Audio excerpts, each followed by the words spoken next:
Hey guys, welcome to the help screen, and this is how to fix Wii Vibe app not working. So this is an Apple and Android device tutorial, so follow along. So guys, I'll give you three solutions for these to work. So first, go to your Google Play Store and make sure you are running the latest version of the app.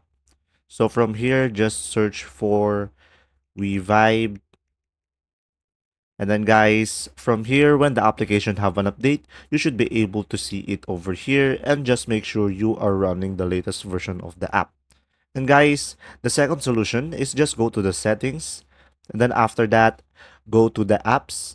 And then here on the apps, just find the Wii Vibe, or you can just use the search button over here and just tap on the app, guys. And after that, go to the storage and make sure to clear cache and also clear data and tap on OK.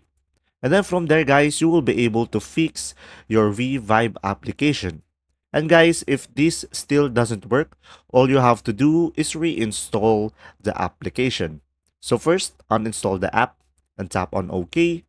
And then after that, guys, just go back to the Google Play Store.